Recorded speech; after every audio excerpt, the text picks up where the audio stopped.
Hi everyone. So I want to talk about something that I've had to address many times, and there is a little bit of confusion. So I just want to clear up this confusion. Number one, uh, the reason why doctors have not supported diet for a viable treatment for psoriasis, is because there is no scientific evidence that diet affects psoriasis in any way. A lot of the research that is done on diet obviously comes from users and people who have actually tried it, such as myself and many, many others who've actually tried to clear their skin using no medications, no steroids, and only use diet. So it really comes out from it's a new path. It's not something that is that has been, tested scientifically. And I'll go so far as to say that research studies are done by very, very huge organizations, and very, very huge organizations who do research usually have to make some sort of profit on it. There is no profit to be made from changes of diet.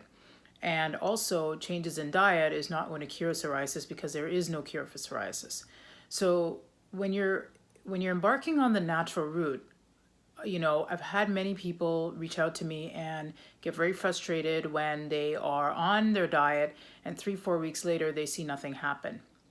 And I completely understand because I've been there. The only thing that I have to say is that number one, you have to work with your body. But, relying on the excuse that diet is not going to work for me is not going to help you clear your psoriasis. It simply won't. It's trial and error. Everyone is different, but it doesn't mean that, certain things are going to trigger some people and certain things are going to work for some people. It's all individual, but it doesn't mean that you can simply give up because you think diet's not going to work for you.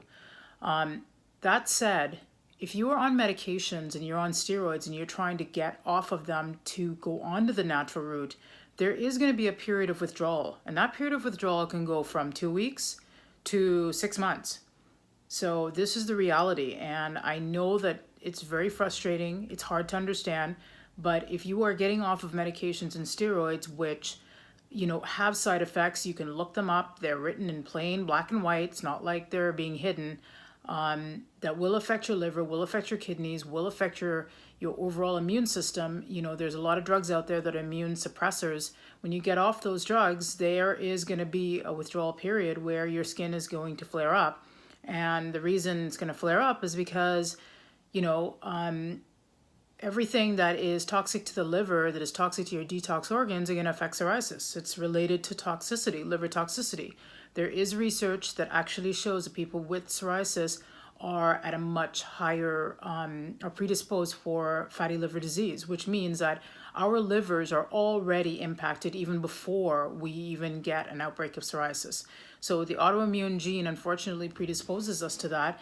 And if you're beating down your liver with all sorts of things like medication, steroids, alcohol, smoking, pollution, you work with chemicals, you are around secondhand smoke, you are eating fruits and vegetables that are, not organic, that could have lots of pesticides, lots of chemicals in them, then you're going to have a hard time clearing your skin because psoriasis is affected by all those things.